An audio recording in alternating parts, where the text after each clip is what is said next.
Waalaikumsalam warahmatullahi wabarakatuh. Halo teman-teman Salpot, kembali lagi di Salpot Saliwa yang keberapa kaki? Yang ke kelima. lima. Bersama Wakil Kepala Sekolah Bidang Kurikulum yaitu Pak Rusdi. Terima kasih Pak Rusdi telah meluangkan waktunya untuk datang ke Salpot Saliwa ini.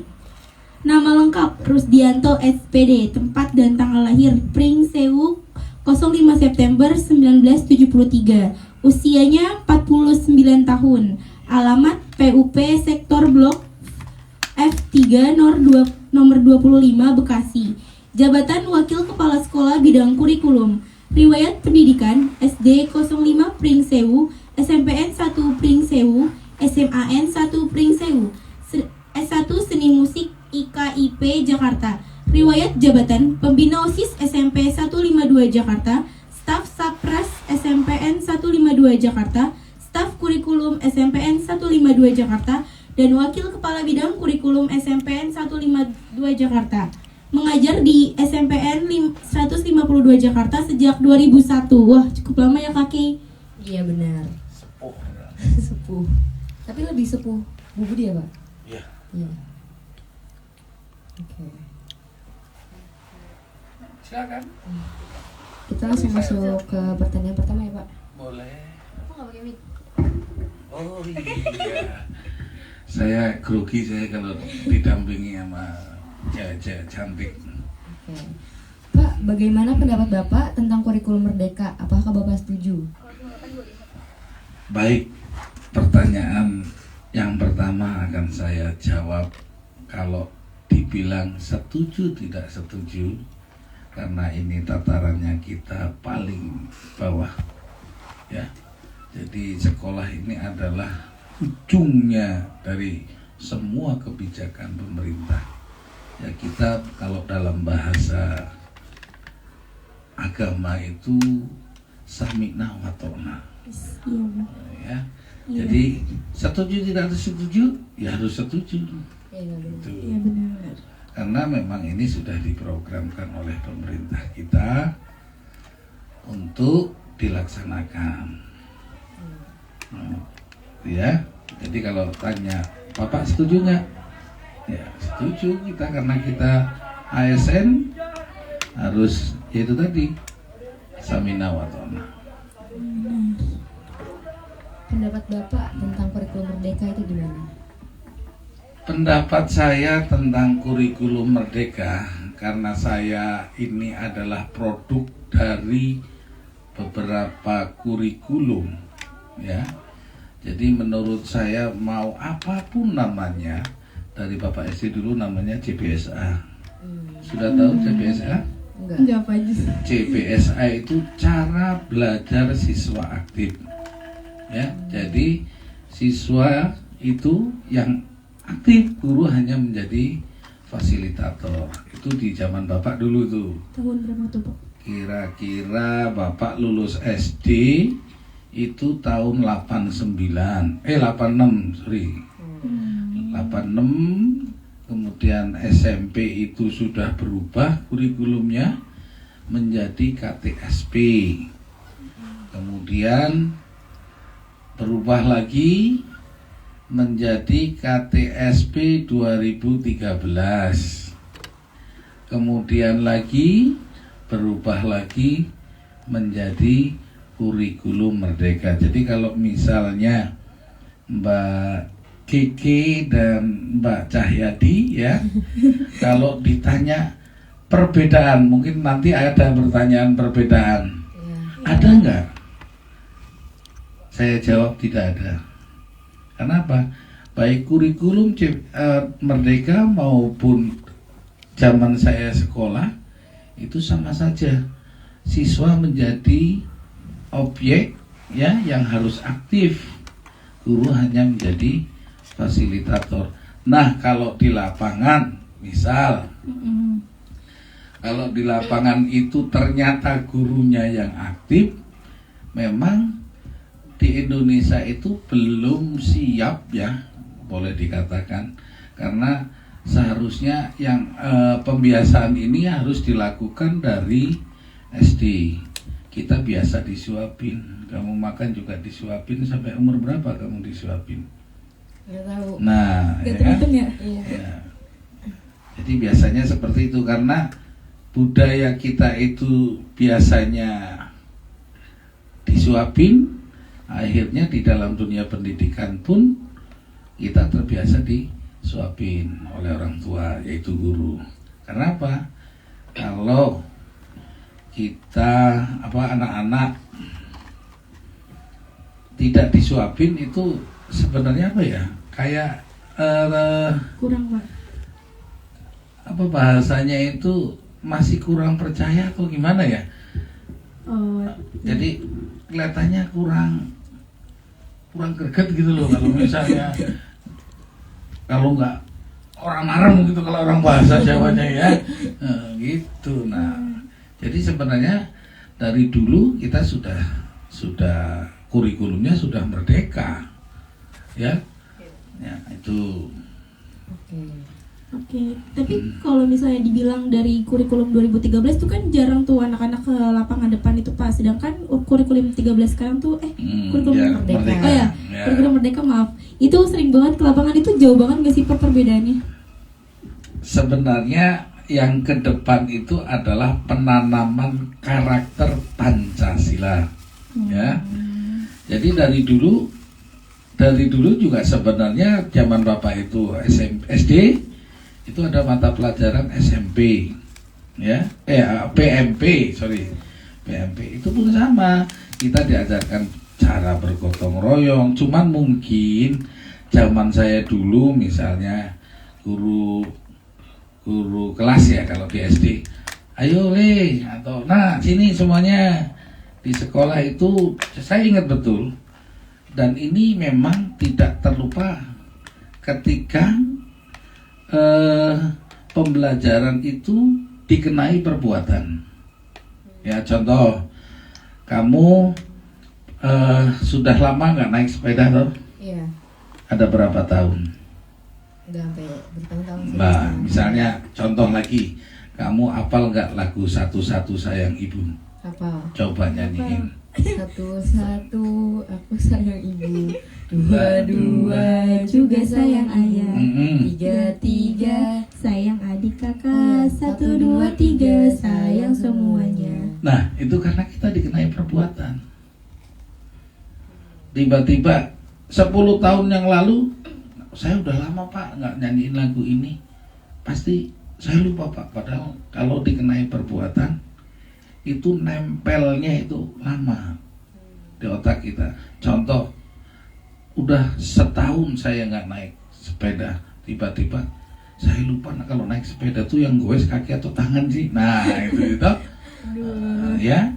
Jadi sebenarnya ketika pembelajaran dikenai perbuatan, ya, itu nggak bakalan hilang. Contoh dulu saya oleh guru SD saya, yuk kita nanam berkebun gitu ya. Karena saya di kampung, berkebun, suruh nanam ubi jalar ya, sama singkong. Nah, ketika 1 semester dulu 3 jauh ya, 3/4 bulan ya. Jadi 4 bulan bagi rapot, 4 bulan bagi rapot. Jadi ada 3 kali bagi rapot. Iya. Nah, terus sekarang ganti ke semesteran. Nah, setiap bagi rapot itu tanaman yang kita tanam ya oleh Bapak guru saya dulu, yuk dipanen nanti buat apa? Buat hidangan, buat snack Bapak Ibu kita yang datang. Gitu. Berarti dari kita untuk kita gitu ya Pak? Betul, ya. Dan itu kita ngelakuinnya senang karena apa? Ya itu tadi. Sepertinya kalau sebuah kegiatan pembelajaran dikenai perbuatan, itu kayak nggak ada beban. Iya. Ya. Dan lebih melekat di otak. Nah iya. Makanya pelajaran yang sifatnya psikomotorik itu pasti lama hilangnya. Tapi kalau pelajaran hafalan, gampang hilang. ya kamu sekarang hafal besok pagi juga hilang, bisa jadi gitu loh. Itu ya Mbak Rama, Mbak Keke. Iya, oke. Apalagi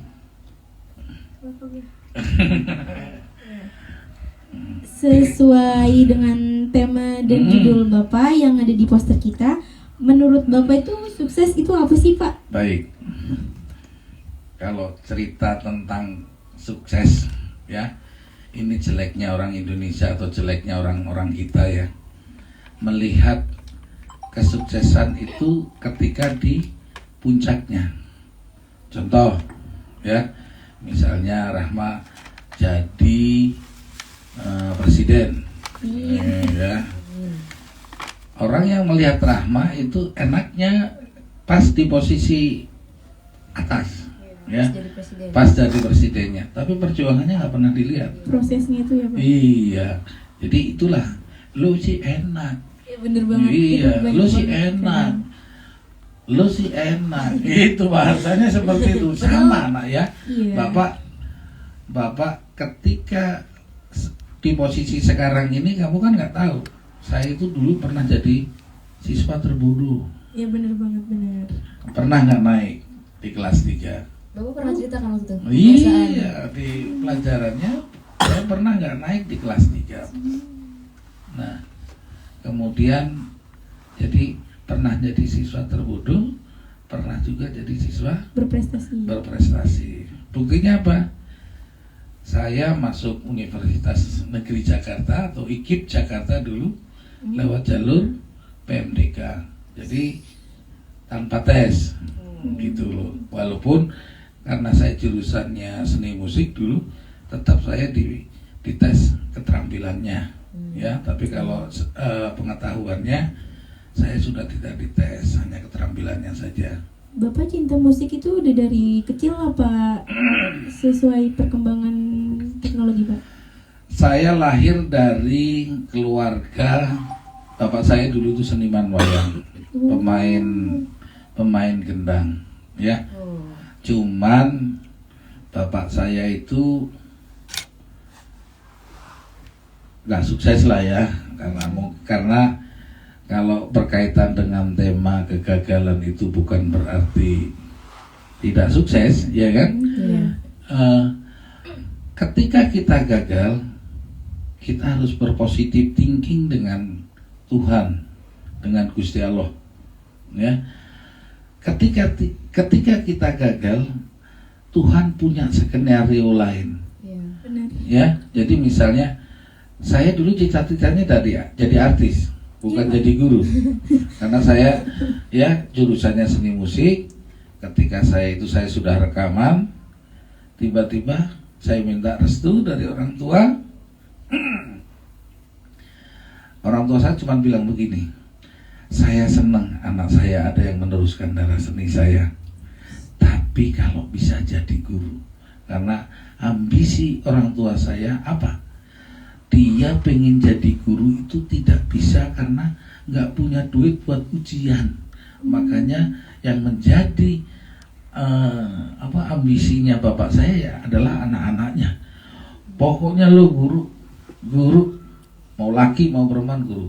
Nah, ketika saya pamit minta izin, ujungnya awalnya dia senang. Saya senang ada yang meneruskan darah seni saya. Tapi ujungnya kalau bisa sih jadi guru saja, gitu loh. Itu doa orang tua. Mungkin ada malaikat yang lewat dengar amin. Akhirnya memang terbukti. Ketika rekaman recording saya di Lollipop Record itu tempatnya Pak Rinto Harahap, mungkin kalau orang tua kalian kenal lah, kalau kalian nggak kenal ya. Nah itu selesai, tiba-tiba ada kerusuhan 98. Nah berbekal saya disuruh pulang sama orang tua saya, kamu pulang saja. Saya nggak mau, karena apa? Disiplin ilmu saya itu di kota bukan di daerah. Kalau di kota ibaratnya saya ngamen-ngamen aja bisa dapat duit. Lah kalau di kampung ngamen-ngamen yang bayar siapa? Dikatain orang gila kali ya. Ya, iya. Itu nah, ya. Jadi kita harus positive thinking ketika kita gagal. Pasti Tuhan punya skenario lain, ya. Contoh banyak itu nak, misalnya kamu nanti misalnya ketika sudah selesai sekolah jatuh cinta kepada lawan jenis, ya, iya kan? Ya itu normal kalau lawan jenis. Kalau ya kan, oh iya masa iya LGBT jeruk makan jeruk laknatullah katanya. Nah, ketika nggak dijadikan nggak dipersatukan dalam sebuah pernikahan, Tuhan punya skenario yang lain. Mungkin kalau kamu nikah sama dia bisa ya misalnya nggak bahagia, tapi nikah sama yang lain malah jadi bahagia. Itu nah. Jadi jangan sampai ini kadang-kadang kalau sepantaran kamu ya ketika jatuh cinta, ya kan, terus putus, akhirnya nggak move on. Nah itu salah. Gamun ya. Iya, kalau zaman sekarang namanya gamun Pak. Iya salah itu, ya. Oke. Lanjut apa meneh? Tolak ukur kesuksesan siswa untuk jenjang SMP itu apa, Pak? Tolak ukur. Iya. Tolak ukurnya ya kalau di Indonesia itu ketika dia bisa melanjutkan sekolah ke jenjang berikutnya. Jadi bukan diterima di negeri, bukan. Ya, jadi yang namanya sebuah pendidikan itu tidak ada istilah negeri dan swasta. Karena apa? Kita itu sama, baik negeri maupun swasta itu sama. Ya. Jadi tolak ukurnya ketika kita apa tadi pertanyaannya keberhasilannya? Iya, kesuksesan. Kesuksesannya ketika kita dapat menyelesaikan satu jenjang. Misalnya kalau di kurikulum Merdeka itu SMP itu kan fase D. Ketika kita sudah menyelesaikan fase D dan dinyatakan lulus, itulah yang namanya sukses. Ya. Walaupun misalnya nilainya pas-pasan, itu udah sukses. Ya. Kalau kayak Bapak misalnya, ya. Suksesnya apa sih PNS? Bukan jadi kepala sekolah atau bukan batasannya harus jadi pejabat, harus jadi menteri. Tidak. Kalau saya sendiri, suksesnya saya adalah ketika saya bisa pensiun dengan sehat. Tuh kalau saya. Banyak karena apa? Di tengah jalan meninggal dunia. Baru pensiun ya 1 tahun meninggal dunia. Kenapa? Kuncinya adalah syukur nikmat. Iya, bersyukur. Iya, ya. Lanjut. Mau nih? Kita bisa ngobrol lama ini. Bapak udah di SMP ini berarti sekitar dari 2001 sampai sekarang 22 dong. Ya, 22 tahun. Jadi apa pertanyaannya? Menurut Bapak keunggulan di SMP 152 ini Baik. apa nih Pak? Ya, karena sekarang saya menjadi orang yang lama di sini ya. Selain Bu Nababan, Bu Budi, ya, saya juga termasuk orang yang paling lama di sini. Keunggulan di SMP 152 bukan dari kata saya, ya. Nama Saliwa itu juga bukan dari guru sini, bukan. Karena prestasi anak SMP 152 itu dulunya di bidang ke ekstrakurikuler pramuka itu kita punya nama. Dan anak-anak pramuka itu menyebut dirinya adalah Saliwa katanya.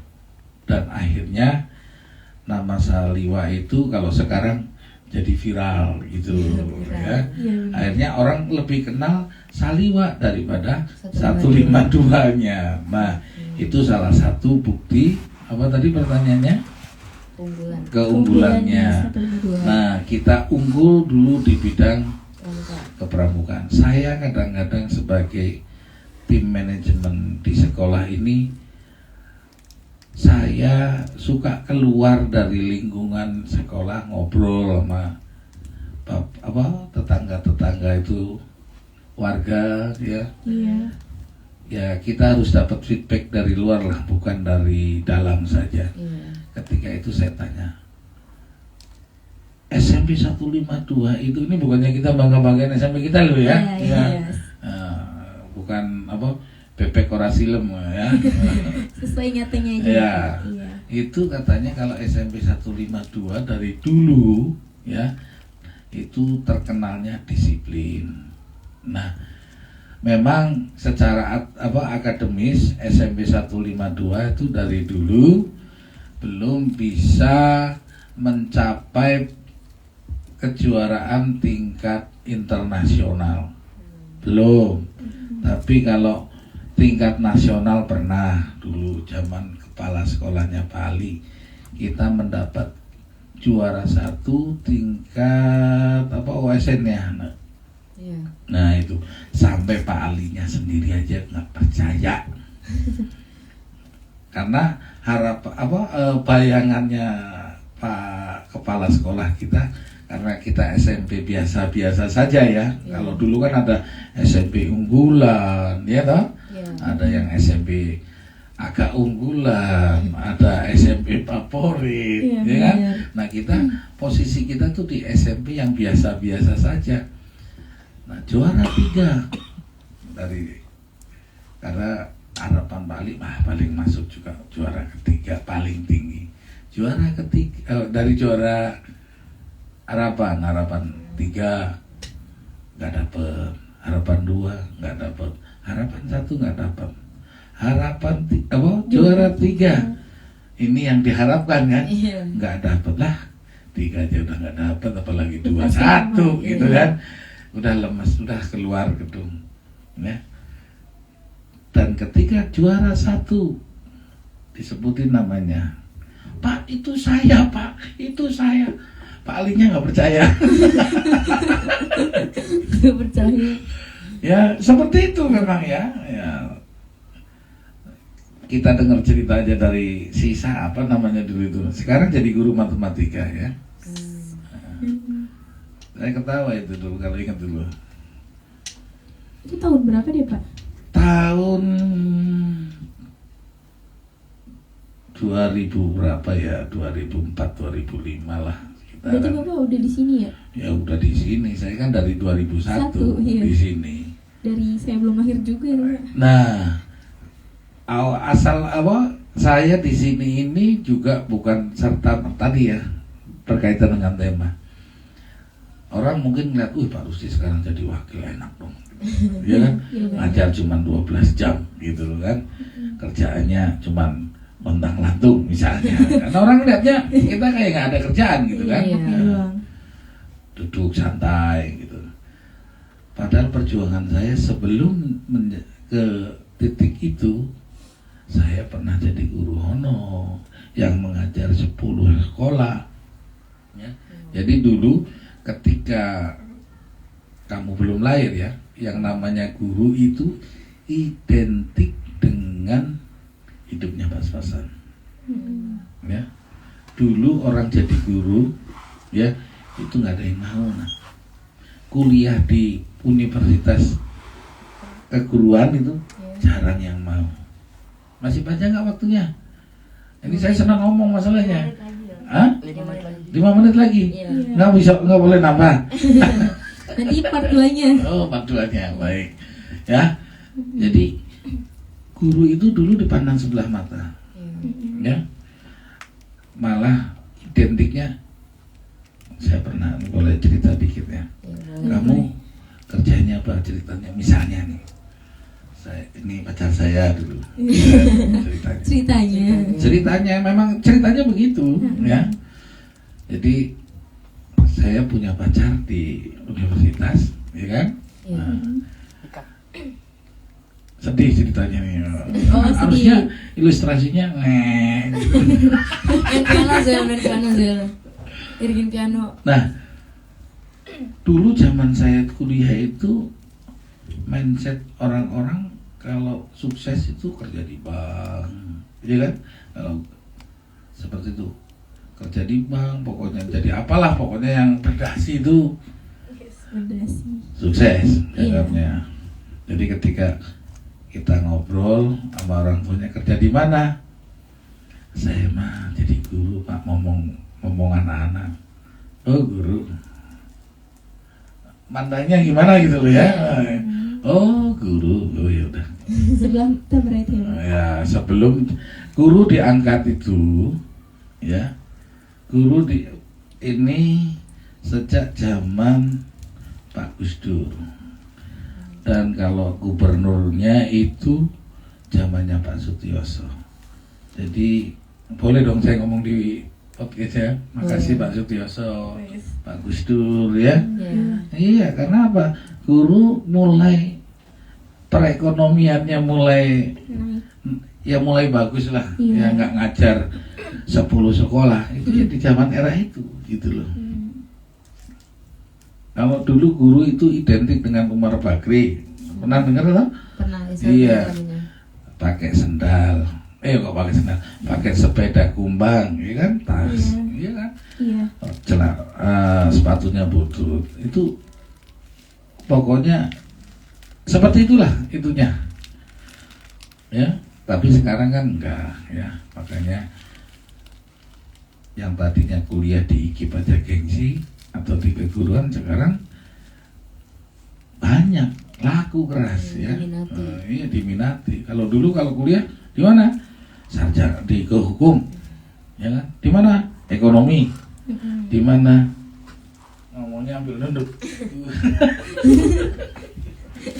Itulah.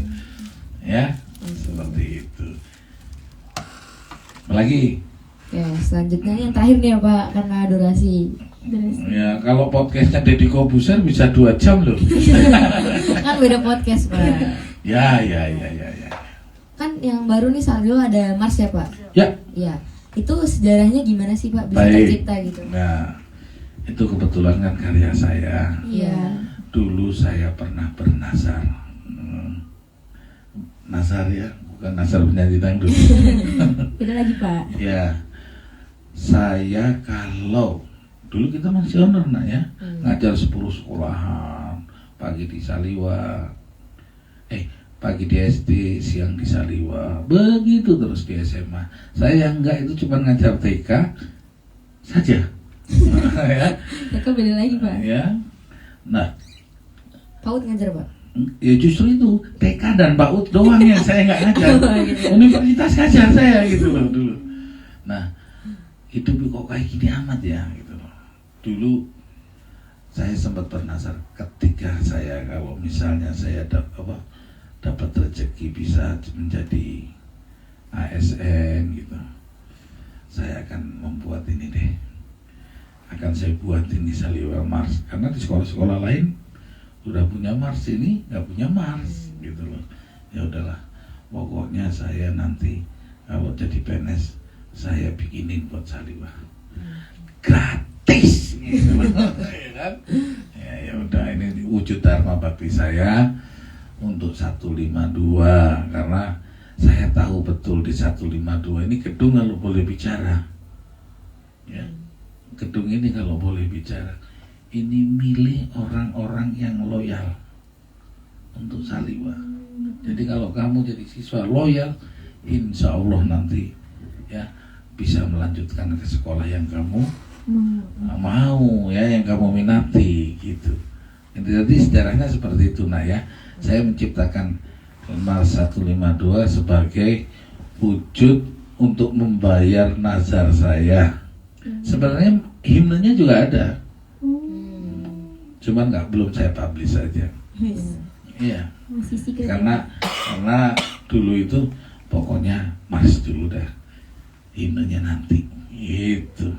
Tapi sebenarnya udah dibuat semua waktu itu.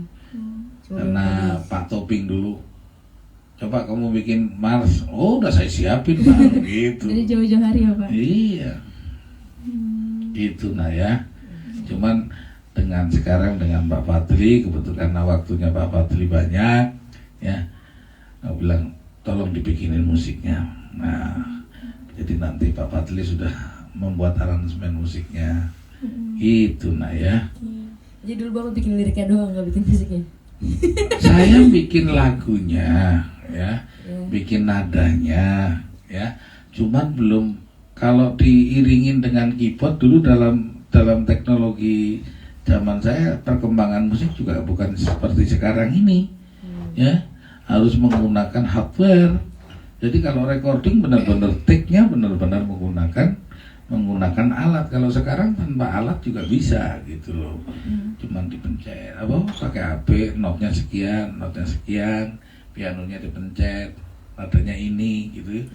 Kalau inilah sekarang. Jadi kalau kebetulan saya jurusan musik ya. Nah, pemain musik sekarang itu jauh lebih mudah daripada zaman dulu. Kalau dulu seorang musisi disebut musisi, dia harus bisa menguasai alat musik.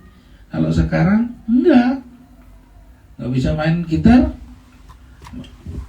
tinggal dipasang notnya, ya, udah jadi, nggak perlu maininnya, gitu loh. Iya. Seperti itu. Karena waktunya udah jam berapa, Kak? Udah jam 3. Aduh, padahal saya pengen 2 jam ini podcastnya. Jadi lanjut part 2 pas lanjut. Iya boleh part 2 ya. Iya. Suka duka saya di 152. Boleh. Boleh ya, pokoknya karena kita orang paling tua di sini sekarang ya kita yang ngomong lah 152. Iya, cerita-cerita pengalaman ya, Pak. Betul. Oke. Ya. Oke. Saya juga senang sekarang OSIS-nya seperti ini ya. Dulu saya menciptakan OSIS juga, pernah jadi pembina OSIS ya. Iya, di sini. Ini di sini ini dulu ininya OSIS. Tempatnya ruangannya. Iya di sini. Ketika itu anak-anak rumah saya jadi base camp anak-anak gitu. Terus Paskibra juga dulu rumah saya. Pokoknya kalau ke rumah saya dulu kan saya di Cempaka Baru bukan di Bekasi ya. Kamu datang ke rumah saya bukan tamu ya. Jadi jangan suruh saya membuatin makanan atau minuman yang ada di kulkas, yang ada minuman, ya kamu bikin sendiri. Iya, anggap rumah sendiri. Iya, itu dulu saya tuh. Makanya kalau yang senior kamu ya, angkatan tahun 2000-an itu 2000. Saya dulu jadi pembina OSIS 2000 berapa ya? 2000 katakanlah 2005 lah ya. Itu ya banyak anak-anak yang main di sini sampai sekarang pun ya alumni juga banyak kan. Iya. Iya benar. Makasih ya Pak, Yo, udah mau banyak makasih. banget ngelakuin waktu buat kita. Nanti lain kali kalau misalnya ada waktu kita makasih Pak. Iya. Makasih banyak, Pak. Kalau dulu jangan ngaku anak Saliwa kalau belum kenal Pak Rusdi. Gitu. Hashtag. Iya dulu begitu nak. Ada maling, ada bukan maling, ngaku-ngaku anak Saliwa, Oh, ditangkap sama Pak polisi di Polres ya, ngomong gini, anak 152 Pak ditangkap, ya udah datang ke sana, kok kayak bukan anak 152 ini mah bukan anak 152 nih Pak, tapi ngakunya anak 152 ya oke, karena nggak ada pelangnya di sini 152 ya, Iya. kamu kenal saya nggak? Nama saya siapa? Nggak tahu Pak. Ya udah kamu jangan ngaku-ngaku anak 152 ya. Saya langsung bikin status jangan ngaku anak 152 kalau nggak kenal. Seperti itu nah ya. Beda. Oke. Terima kasih ya. Ya, makasih juga Pak.